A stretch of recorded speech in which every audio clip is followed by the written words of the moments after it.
Hey, welcome to Wolf's Watch. Today, we are going to talk about what it's like to go from growing up in a communist country, firsthand experience, to becoming an amazing entrepreneur in the United States. So, grab something to write with, bring your questions. This is live and interactive 21st century television.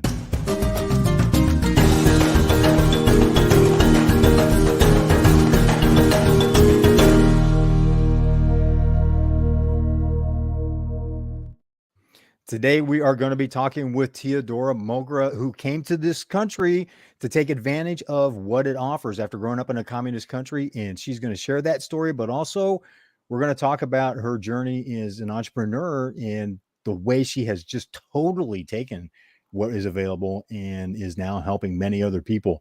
Teodora, thank you so much for joining us today. You're so amazing. I love your intro. I love you. Oh, God. Thank you so much for having me. I'm so honored to be here. And I am so glad you are here. I can't even imagine what it must have been like growing up in Romania.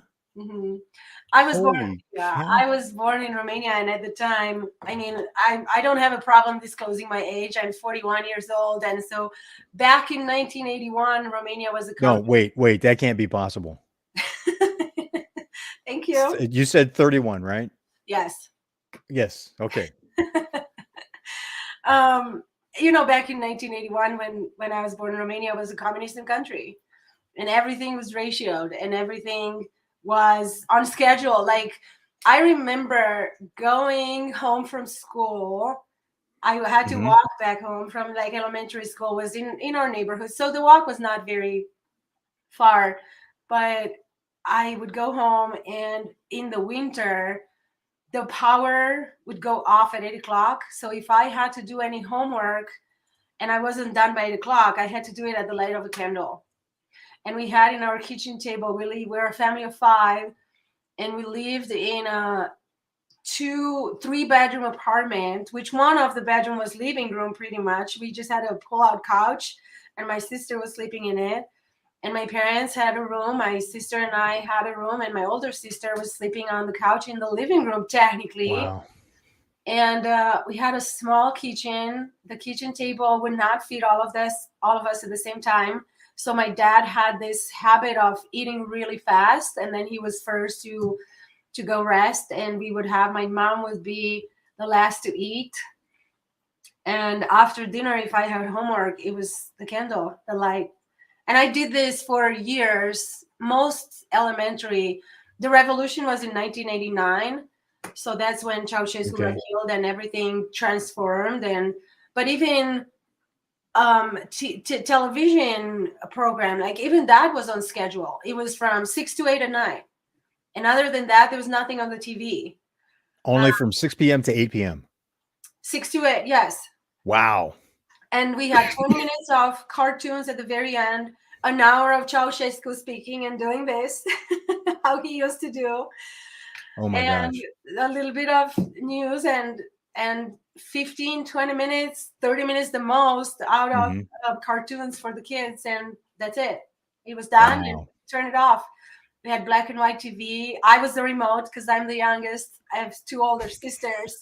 So You were the remote. I was the remote. My dad would be like, but this was For legal. those of you, if you're under 40 and you're watching that, watching this, there was a time when you actually had to get up off of what you were sitting on, the chair, the couch, and walk across the room to the television and manually change the station.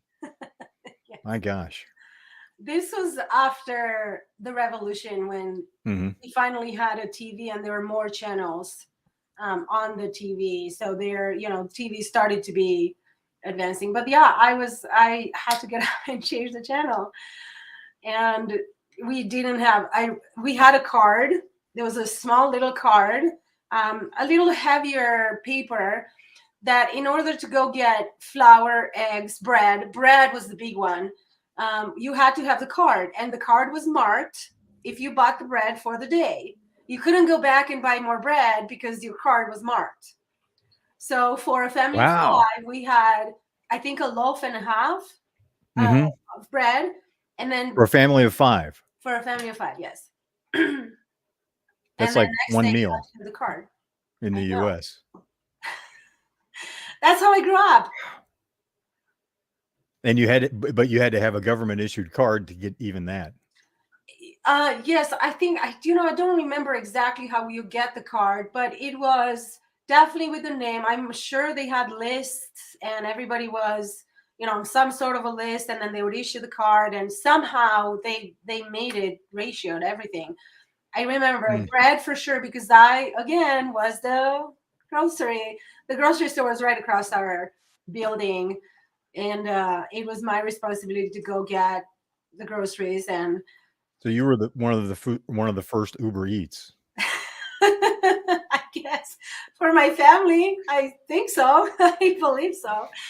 But no, so we Wow. worked the land. My parents would had Hmm. land for before they moved in the city, because they were both born outside of the main city. So we had land, and we just worked the land. We put all the vegetables. We were growing a little farm so that we have meat. We grew, everything that you can think of, to have food. So, for example, oil was ratioed. We would have a portion of the land with sunflower so that we can make sunflower, press the sunflower seeds and make oil. We had corn, and then we grew out pigs so that we have meat. We had a garden with vegetables. My mom would pickle for the winter, and flour. So my mom sometimes would make bread. I mean, I know it sounds terrible to have all this food ratio, but we in my family always had a victorious attitude and almost, it was not a survival Really? game in an essence, Yeah. kind of, but we always made it happen. Hey, our friend Zena is saying hello Hi, Zena. from Prescott, Arizona. Zena's Hey, awesome. Zena, thanks I for love her. joining us. Yeah, yeah. So Wow. That's, and because my parents grew up during the Great Depression. So they were both born in the 1920s. So they were really in it and aware of what was going on during the Great Depression. And I heard something similar to stories that they told, because they talked a lot. It was a struggle, but they also talked about that attitude as well. And heard too many conversations. Well, I shouldn't say too many, but heard a lot of conversations where they go, "Oh yeah, this was so hard." My dad worked for 6 months to save enough money to buy a new pair of shoes, for example. But they also talked about how much fun they had, and the different perspective that they had gotten from what some of us might have today if we were in the same circumstances. And right. how was it that you had, that you and your family were able to have such a victorious mindset in what, particularly in the United States, a lot of us might look at and go, "Dang, I don't know if I could get through that." It's almost, what do you want to get out of life? We Mm, could have so many people would just be comfortable with their salary that they have, because everybody had a job. But it's almost like my parents always wanted more, and that's how I grew up, with the work ethic and with the attitude of always wanting more. We were not stagnant and say, well, I don't have a job, so I'm going to apply for unemployment so that I will just have that. No, let's fight for more. Let's do more. Let's help other people. My parents had all the friends. Like, I I remember we had an uncle, and he would call on the phone. We had the phone with the um it's like you put the finger and you roll it. It was all, oh, the old rotary dial phones. yes. Yes, I We had remember those those. phones, and it was set on the table, like in the corner Yeah. there. And my uncle would call, and he would say, "Hey, is this how do you? Oh, I can't remember that word. Where everybody gets together, cantina, where everybody gets together Okay. to Yeah. eat." So is this cantina, because the entire family would just come over to our house because we always had food and it was always a great time at our house. And so everybody would get together, and that's how I was, brought up to. That's the attitude of life that I have, and I, want to inspire Alma to continue building that, because it's it's fun. Hmm. We're not in this alone. We're in this together, and the more people we're together, the better we get, and we are. Wow. Yeah. That's what it's really all about, right? The Yeah. relationships, and then banding, and life everybody and sticking enjoying together, bringing as many people in as you can, helping as many people as you can. and enjoying life. We even if we had to No, go. no, no, no. We can't do this life enjoyment stuff. Now, this is serious. This is serious stuff. No, we gotta enjoy. We gotta have fun. Yeah, because I love that, and thank you for playing along. So I a company I did some work with, their vice president of operations was sitting across the. I always remember this, sitting across the desk from him. We're talking about a morale problem that they're having. The company's failing. They're laying off more people, and he just gets this stern look on his face. And he's like rocks back in his chair, and he's like, "They're not supposed to enjoy it. It's why it's called work." Ah, And it's like, okay. oh, And they had already gone from 1,100 people to 300 people. And he's just like, just got to crack that whip harder. And like, yeah, that dictatorial a ship. It little doesn't work. slow on the uptake. Yeah, right. It Which doesn't work. leads to revolution in one form or another, whether it's a company or in a country. Well, too much dictatorship, and eventually you have a 1989 revolution. Yeah, and I remember it. It was very traumatic, very scary. It took, I'd like to ask you about that if we could talk about it some without opening old traumas and old wounds. But first, I'd like to pull up a map so we can get some context on Romania, where it is, because it's a very, should we say, interesting location in the world, sure. which kind of feeds that. So it kind of opens. So let me see if I can do this without like accidentally turning off the whole show. I know you can. Here we go. There you go. So here it is. So Romania is on the western side of the Black Sea. Yes. So just as you're watching this, here's where if you can see my cursor, here's Romania. And you just on went the over my Black Sea. city. I was born in Cluj-Napoca. Really? Yes. So let me zoom in some more. Yeah. See if we can maintain that. So this right here, this was your city that you Yes. grew up in. Oh, wow. Yes. And all my family's there. My mom, my sisters, my dad passed. Unfortunately, we lost him, but my family's there. And Alma goes to Romania every summer. She loves going. She got into the taste of making money in Romania. she has business ideas, and she's going there. She's spoiled. Let's be honest. She goes there. My mom, my sisters, everybody's spoiling her. She's so loved, and everybody's treating her like a piece of glass. And yeah, this is Romania. It's beautiful. So, and this northern border here is Ukraine. Yes. Mm-hmm. Wow. So I'm going to zoom back out again so we can see. So here's Romania, the border with Ukraine. Here's Ukraine right now. There's a lot going on over there. We'll just say that and leave that at that. But it seems like what an important area for trade as well. If you zoom back out, let's see. You have the Black Sea. Here's Turkey. Gateway to the Mediterranean is not too far away. But thank you. I wanted to give some context because I looked that up and I was thinking about it after we had some conversation about having you on the show. And I thought, I want to see exactly where is this. So it's got some context on your story because that must have been amazing. Let me close this map back out. I know I can do it. There we go. Found my cursor again. Jeez. Thank you. You're good. So that, you mentioned that you remember what it was like living through the 1989 revolution. That must have just been unbelievable. It was very scary. The army, was marching down. Everybody was going downtown. People were aggravated, mad. It was just such a madness. And it almost feels like unreal that people were fighting against the army.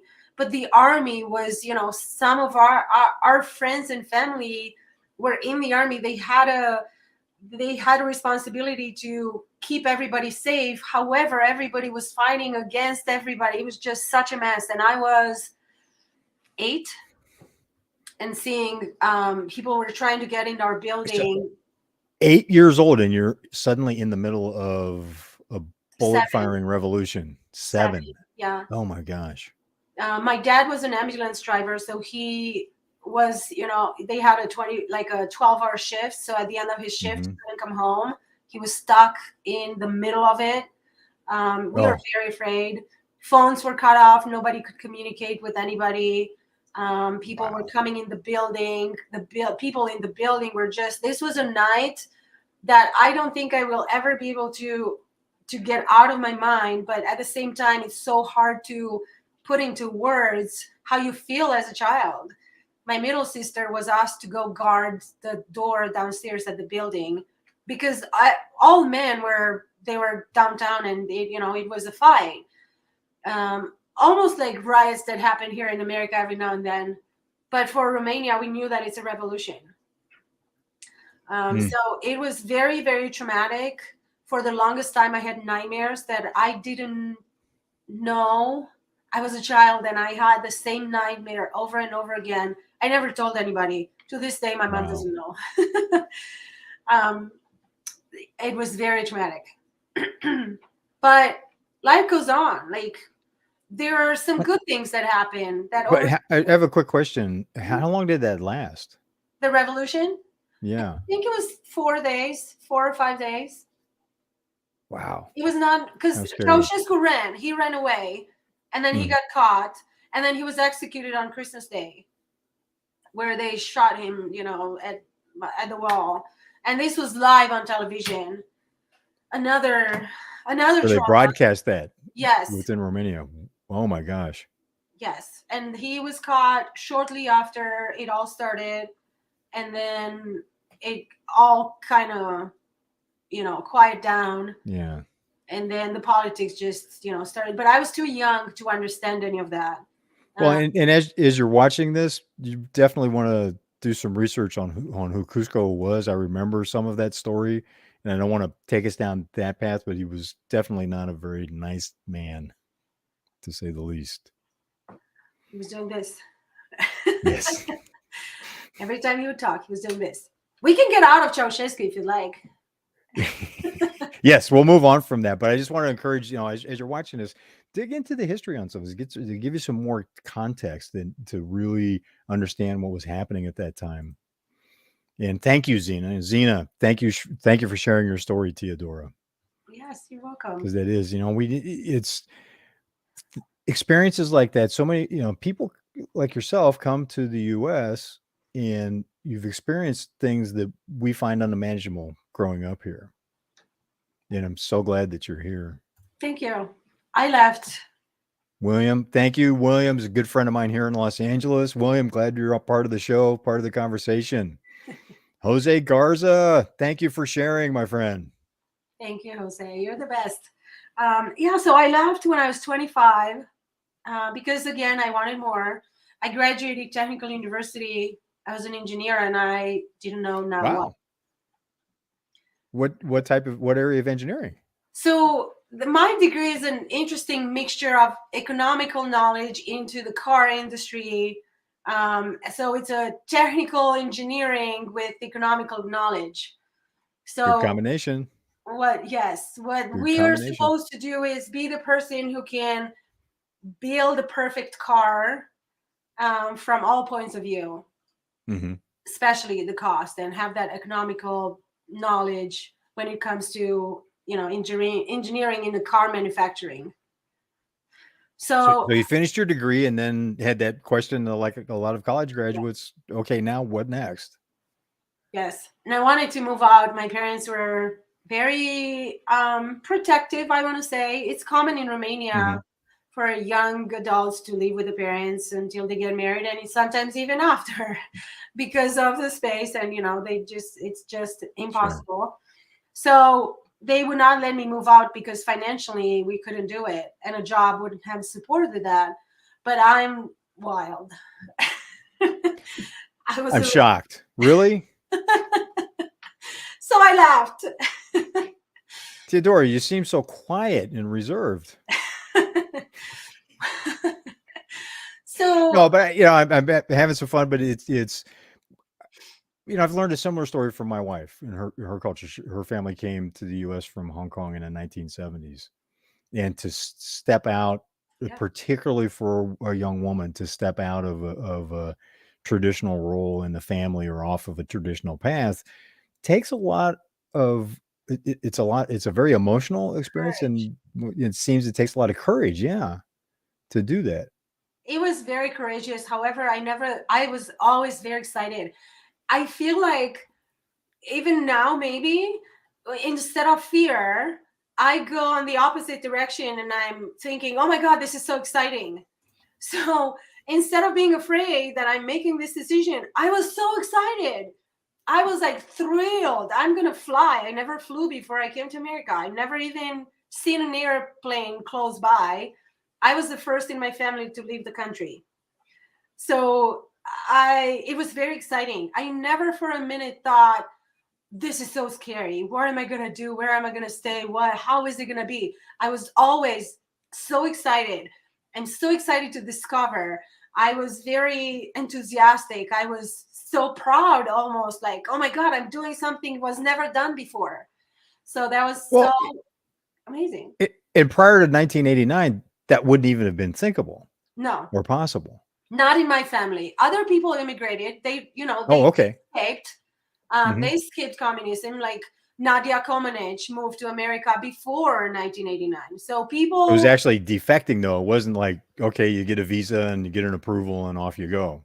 right? It was possible Wow. even before, but for my Okay. family, it was not. Mm-hmm.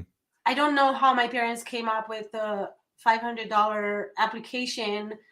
I came with a job, so I came with the work With the visa. work visa program? Yes, yes. Okay. So I don't know how my parents made that money, but somehow they were able to help me, and here I am. Hello, Lynn. Hi, Lynn. How are you? Thank you for joining the conversation.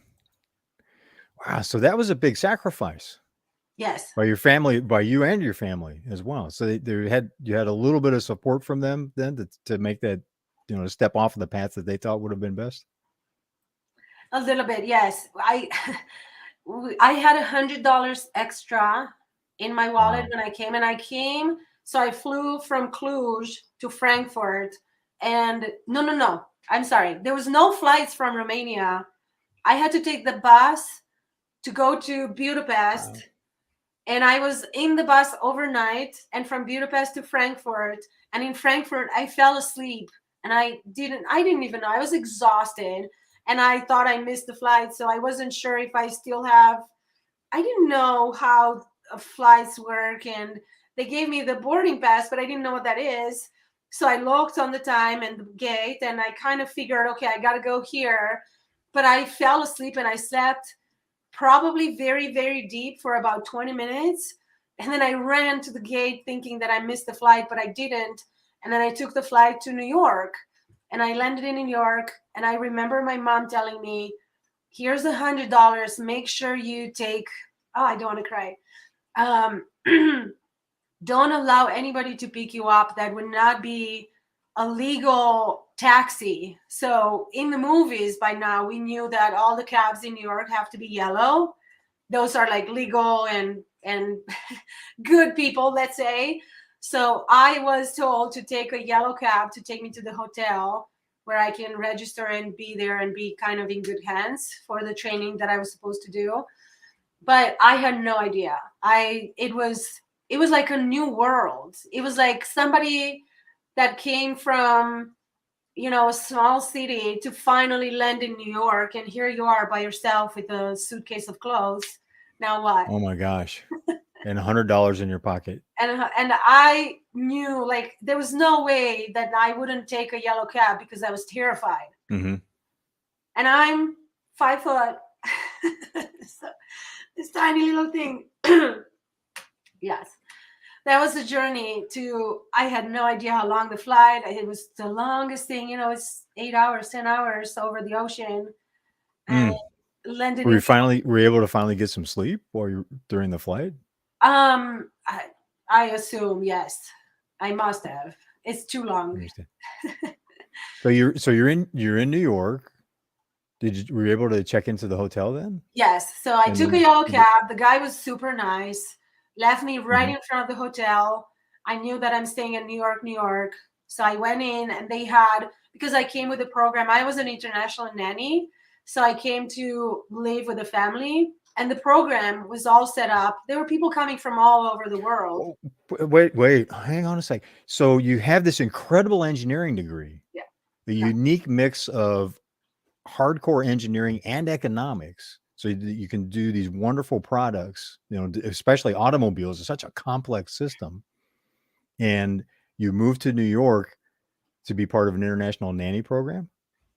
I told you I'm wild. I'm like, I did this. No, but I mean, it's just the wild paths, the changes in direction that life brings to us. And what I wanted to ask about is the choice. Was that a hard choice to make, or what was that like to go, I worked so hard to do this, to be an engineer, and now I'm going to take the next step of becoming a nanny and leaving my home, leaving my country, and going someplace I've never been, first time flying, and go to New York City to do this massive shift, or what looks like a massive shift. Did it feel like it was that big of a change at the time? No. The only reason Okay. I did that university was because my father challenged me to it, and I wanted to be a touristic guide and travel the world. And I Okay. failed to get Wow. in with the scholarship, and we didn't have money. Like, my parents would have not afford to pay for college. So because I didn't get in, my father told me, "Well, you're gonna end up, selling vegetables at the corner of the building or something. We don't know what you're Mm. gonna do." And I was so ambitious, and I said, "I will show you." So I went and I got into the toughest university in the city. Thank God we lived in, my Wow. hometown is a university. It's like a college city, right? It's So kind of like the Oxford of Romania, almost. where Oxford's a university, but it's also really a city. Yes. Is that type of a setup? Yes. Okay. There's a lot of colleges there. And so I didn't have to go anywhere. But I studied math for the next 2 weeks, and I got Mhm. into the Technical University of Cluj-Napoca. But I never wanted to be an Wow. engineer. So for me to go and apply for a job to get out of the country, it didn't matter what degree I had. Like, that was done. Close the door. Mhm. To this day, I'm not practicing engineering. So it was the way to leave so that I can open the door to my life to better and more. And I took that opportunity, Yeah. and I came as a nanny. Wow. Hey, I want to just acknowledge Lynn real quick. Thank you for sharing, Lynn. Appreciate that. Thank you. Mm. So you were on a path. You had things you wanted to do in life, and you were going to make decisions, To support whether them. it was tough or what. It's like that. It's like, hey, that's fine. That's not working for me. We're going this way. Yes. It's the thing. I'm starting to see a pattern in your life. But the growing up in a family that had that mindset, though, about, hey, here's what we do. We want to keep advancing. We want to help people. We want to, go after what life has to offer. Did that help, put you in a position, put you in a mindset to be able to make that type of a leap? 100%. 100%. Even to this day, when I'm an only parent, and I I own my home, and everything in here is me, I still have that. We're gonna do this. Doesn't Hmm. bring it. I'm a God person. I pray to God. I go to church, and I'm so blessed to have the Romanian church here. But if I tell God, what you have, I got it. Yes, bring it on. Hmm. So that's how I grew up. Nice. Yes.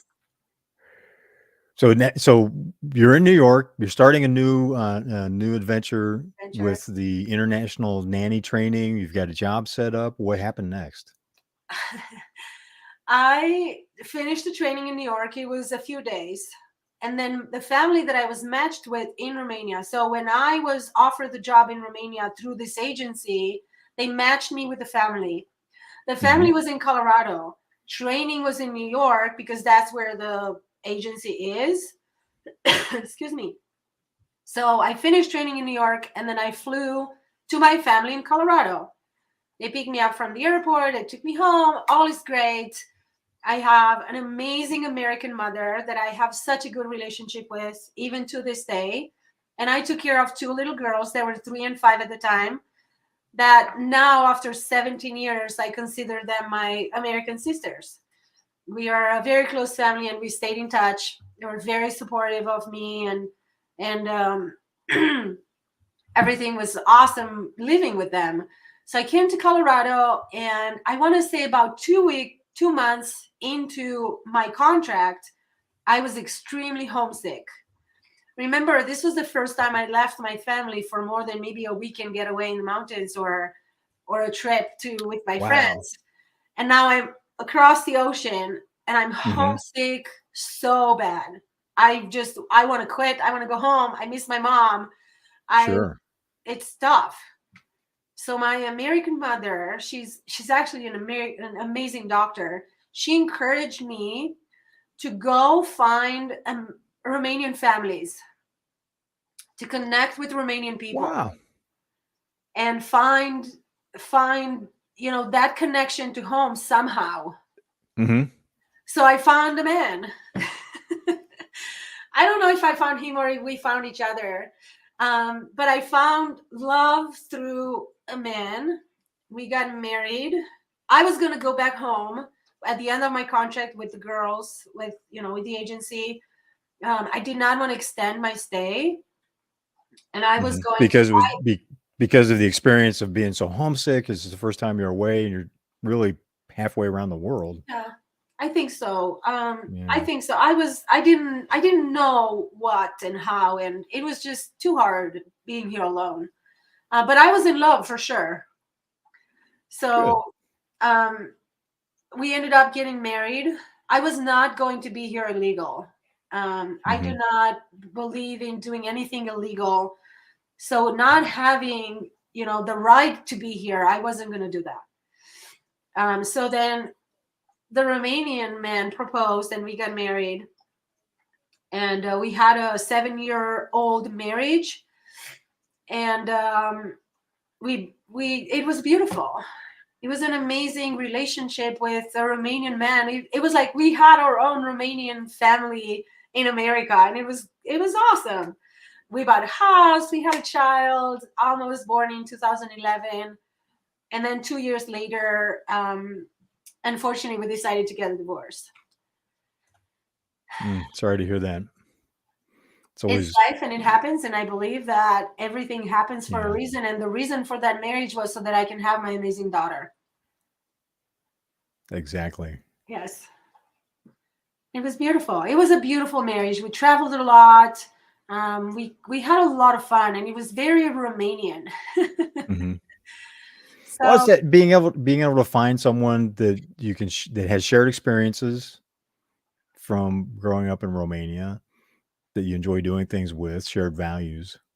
That makes a huge difference. it was very comforting. It was not, nothing was scary.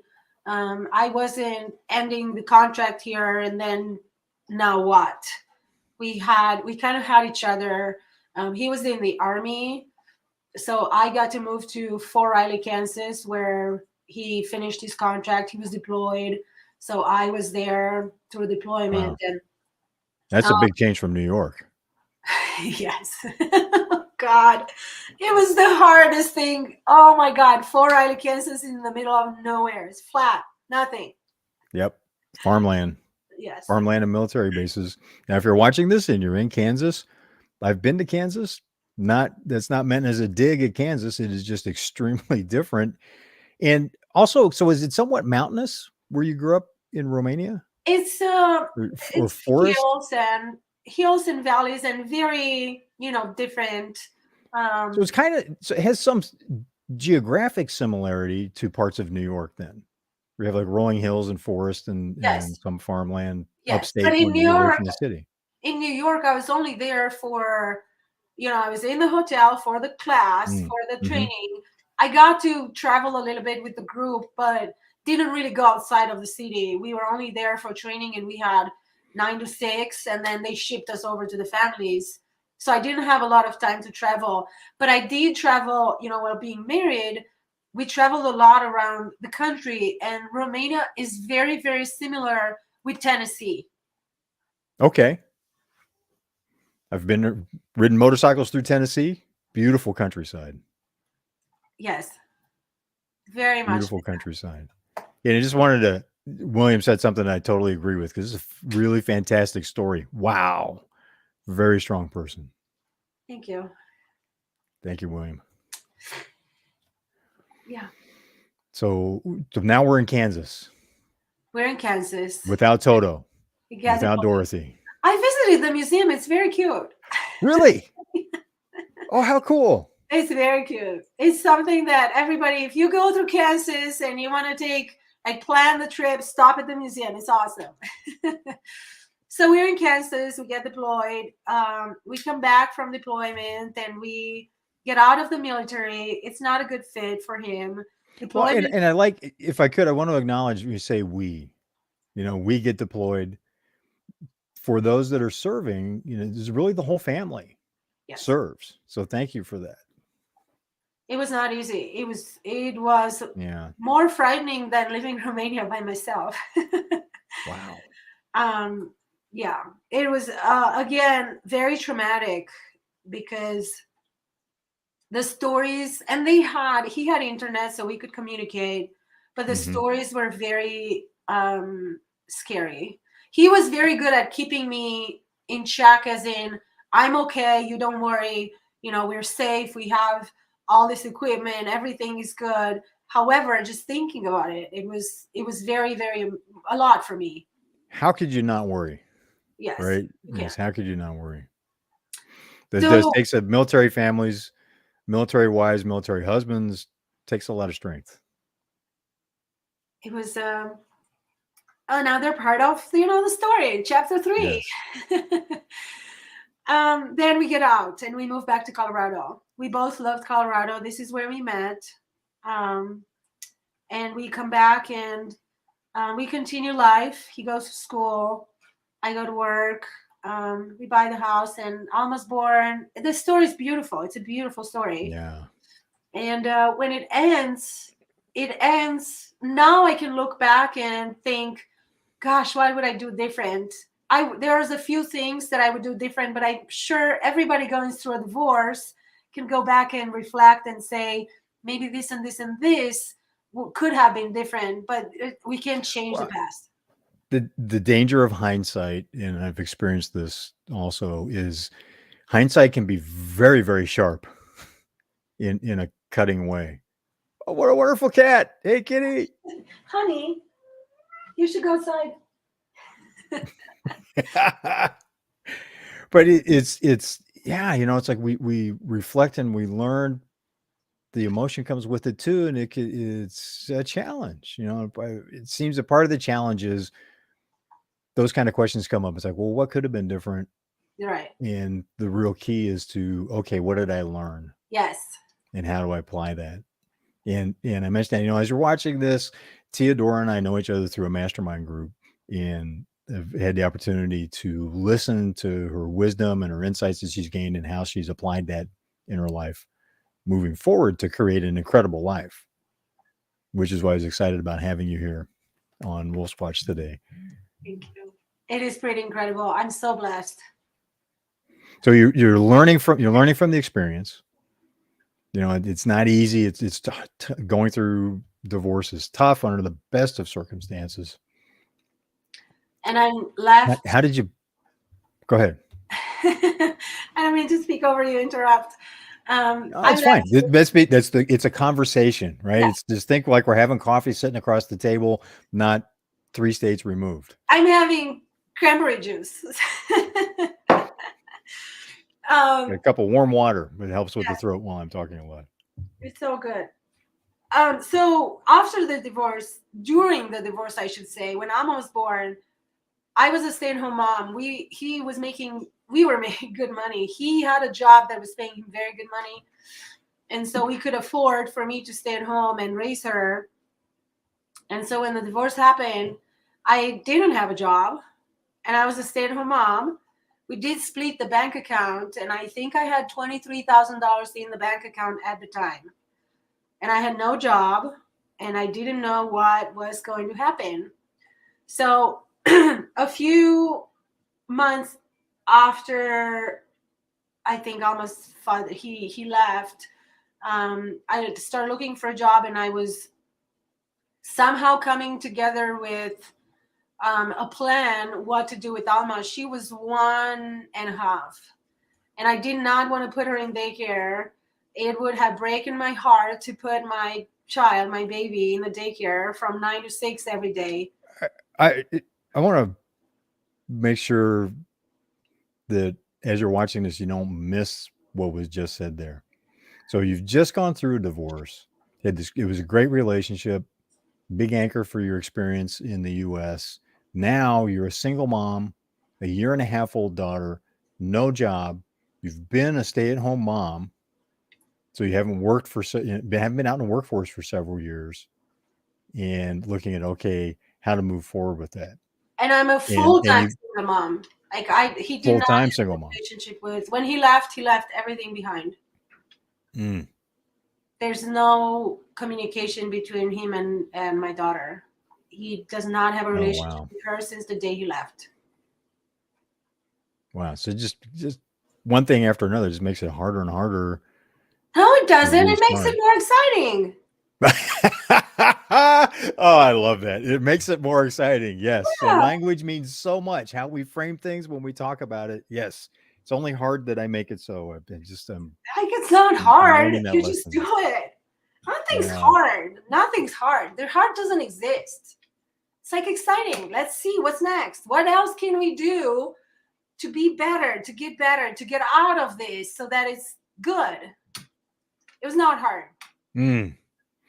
See, Alma's lucky to have a mom like you with that kind of perspective. It was like, no, no, no. I got this. We're having fun with it. Let's go. Yes. So I found And where did that lead? an amazing Romanian family who took Alma in.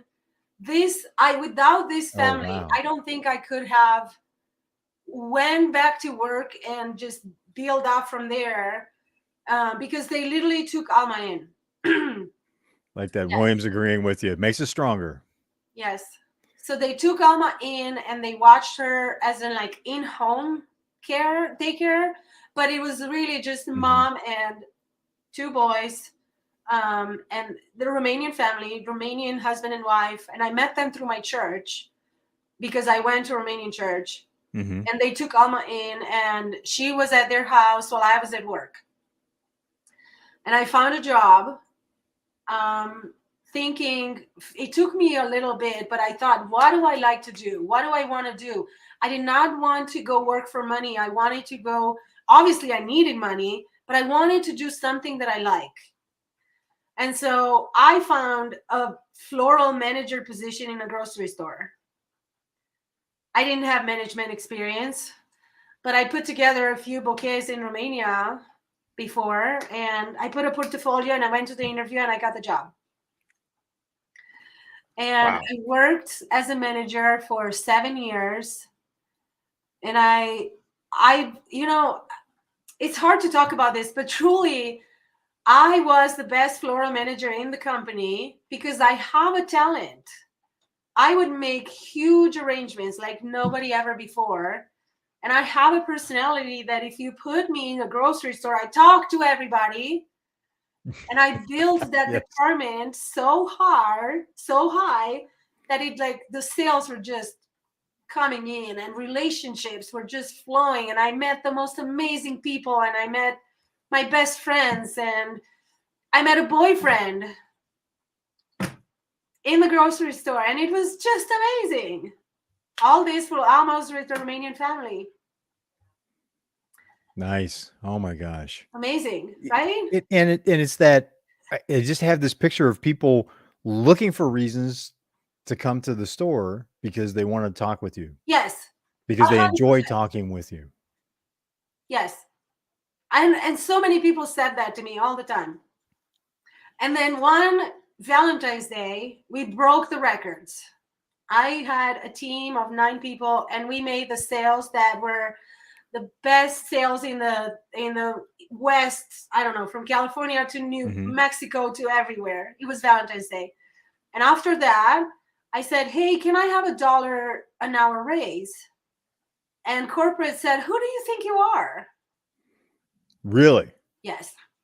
Wow. And I said, So this was a larger company, like a chain? It's national. Okay. Yeah. It's Yeah. the national Okay. grocery store, yes. Yes. So I said, I will show you who do I think I am. And I didn't quit right away, but I did start a business in full pandemic when everything shut down. I was staying at home, like everybody was home. Had to do school with them at home. And you started a company on top of that. And I started a company. Wow. And I went full time. You just go straight at a challenge, don't you? Yes. It's exciting. It's exciting. Yes. Yes. In 2020, Come on with it. That's one of our exactly. folks likes Where's to say, right? Come on with it. Yeah. So you start a company and it has flourished. I've watched some of that from our It was conversations in the mastermind. it continues to be every day such a great journey, because what we do is helping middle income families get to a better place.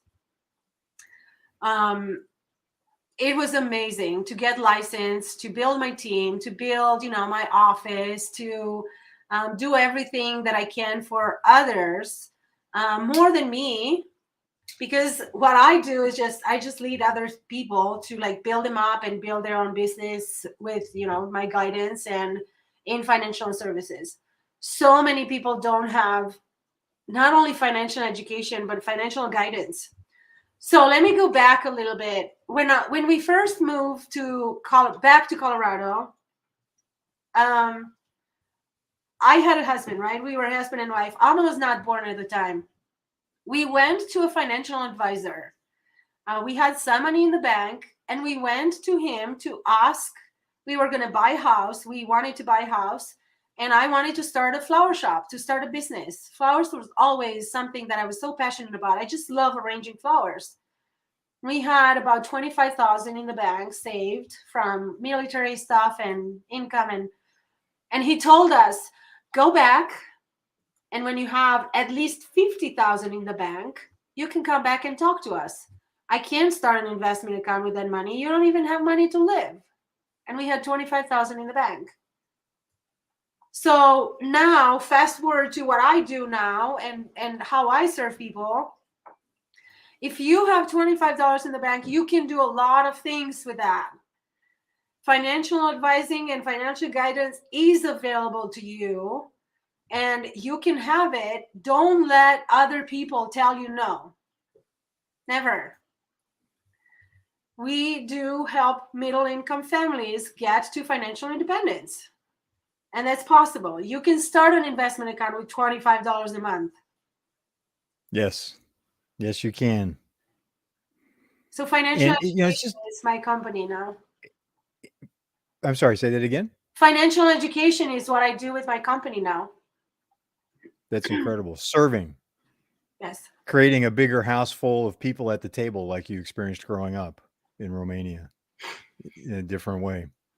Helping families that are in the position that your family was in growing up. I love that arc in your story, in your life. It's giving me goosebumps.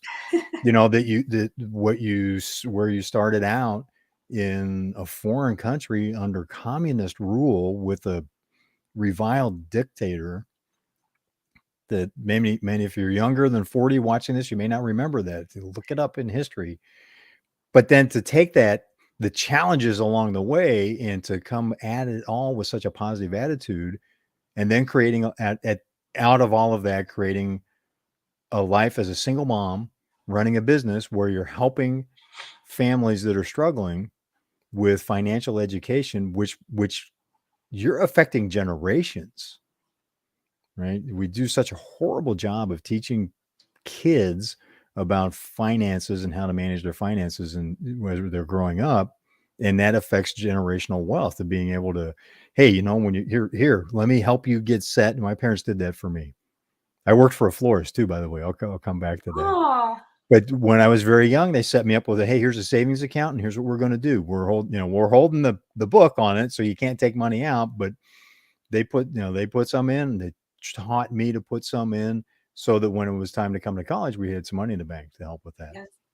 We do. And We it have made such a big difference. Such in at the time, because that's what I grew up with. That seemed normal. I didn't realize how rare that was because the parents didn't really know either. right. That most kids don't get that kind of guidance. And a lot of people can't, Yeah. paycheck to paycheck is real. And especially now, Yes. this inflation, a lot of people Oh, cannot work on that. yes. And that's where we come in and we say, okay, well, let's look at how can we save you money on home and auto insurance? How can Hmm. do you have the right kind of income protection? How much are you paying for that? Is it right for you? Is it, Hmm. if it's not, how do we change it and save you money there? If you're in debt, let's look at the debt. Let's stack it so that it gets eliminated and paid and all this interest avoided.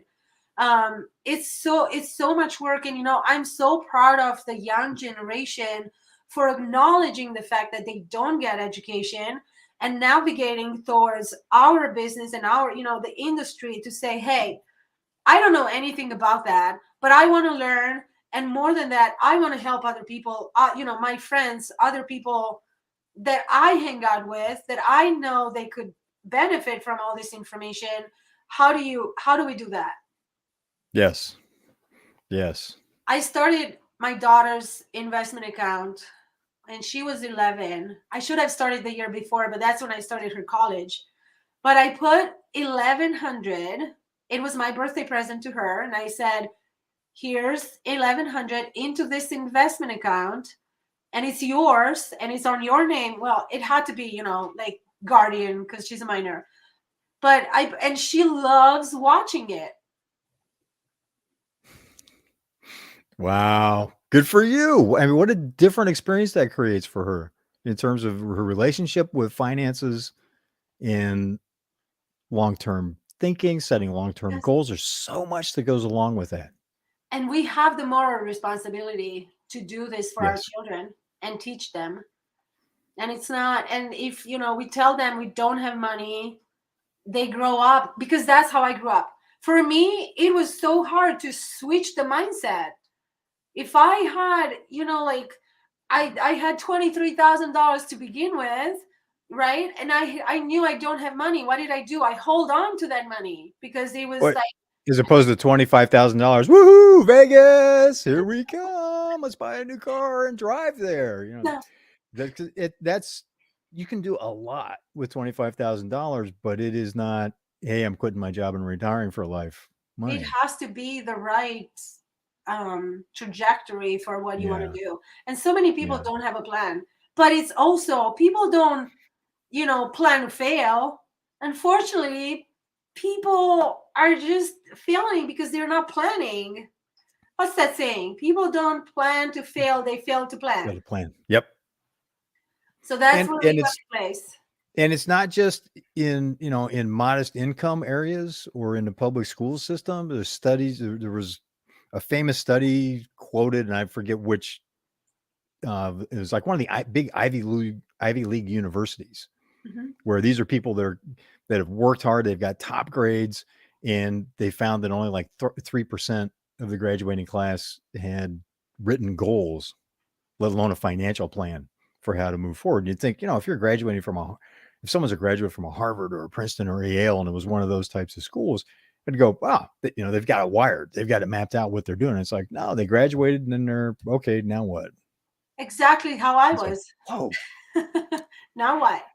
Oh, that's But you answered the question as opposed to now what? Oh, let's go to Cabo for a couple weeks, or let's take a gap year and backpack. Not that that's bad when it's purposeful, but when it's just like, well, I don't know what else to do. So, hey, let's go, I'm just going to go play, which was more my attitude for way too long into adulthood. It's like, yeah, given an option, it's like, good, I want to go play.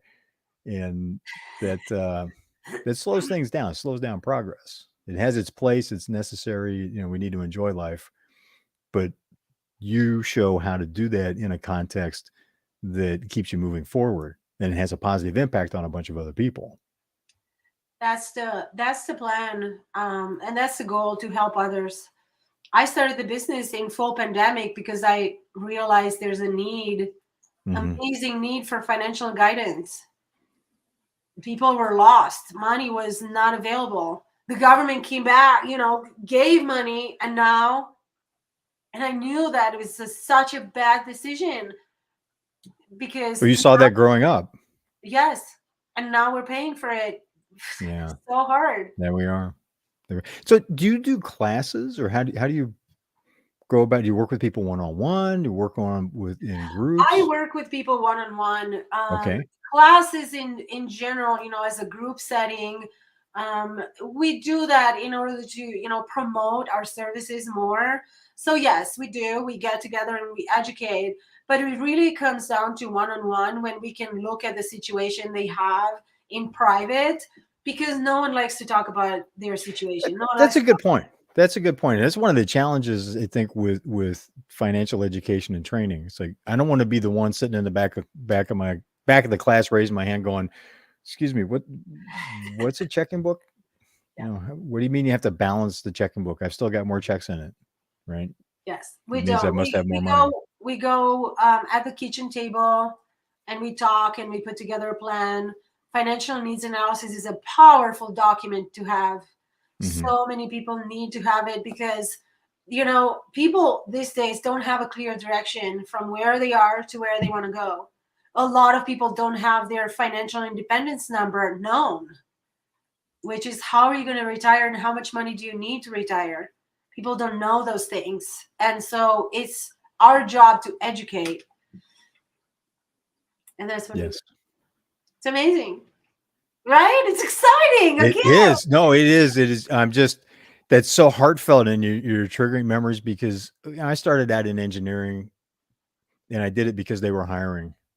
Right? It wasn't any kind of life dream. It's like I could have had some aptitude in math. It's like, okay, all I got to do is what you tell me to do for 3 years. I went year round to graduate faster. It's like then they had a 93% placement program within 90 days. I'm like, going, that's the key, because where I grew up at that time, a lot of the older industries that's in the Midwest where it's now called the Rust Belt. Right? We're watching automotive, all the big industries where people had the solid jobs for a couple of generations were changing, and it was a big question after high school. So I've ended up on a very different path that also is training and helping people oriented. And it's like, wow, I never could have dreamed how good that is, Yeah. because I didn't have the vision at the time. And to see what you're doing with your business, that's a great example, for all business owners too. It's like, as you're watching this, how are you providing value? How are you training people in ways that aren't about an immediate sale, but helps them move forward in their life, get more, get closer to their goals and their dreams, but also enjoy the journey? Because Theodora, I'm sorry. Jeez. Live. We can't take two.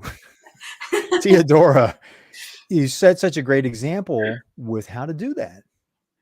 You're having fun on the way. You love talking with people, and that just makes it a natural for people to love talking with you, so you can have what would otherwise be an uncomfortable conversation for them. You're talking about money Right. and Yes. finances. And it comes with challenges, of course, like any business. The Mhm. biggest challenge for me was to my mindset, Mm. the fear, the Really? I mean, is go after it, take every challenge as just an exciting adventure, perspective and attitude on life. It's still attitude is your biggest challenge? it was because I don't want to fail. And everything that Mhm. I did so far until starting the career in financial services was a journey. But now this feels like this is the serious part of life. This is where you're responsible for other people, because I have a team that I work with. I train these Mhm. people. They join my office so that they can. And now going into because going to the work and having a job, there's no fear in that. what's the fear to go wake up in the morning and go to job, do your job, get the paycheck, and come home and make dinner and spend time with the family? There's no fear in that. But when you build a business and when you become an entrepreneur and you become a business owner and you have people that you work with, now all of a sudden you're responsible for them.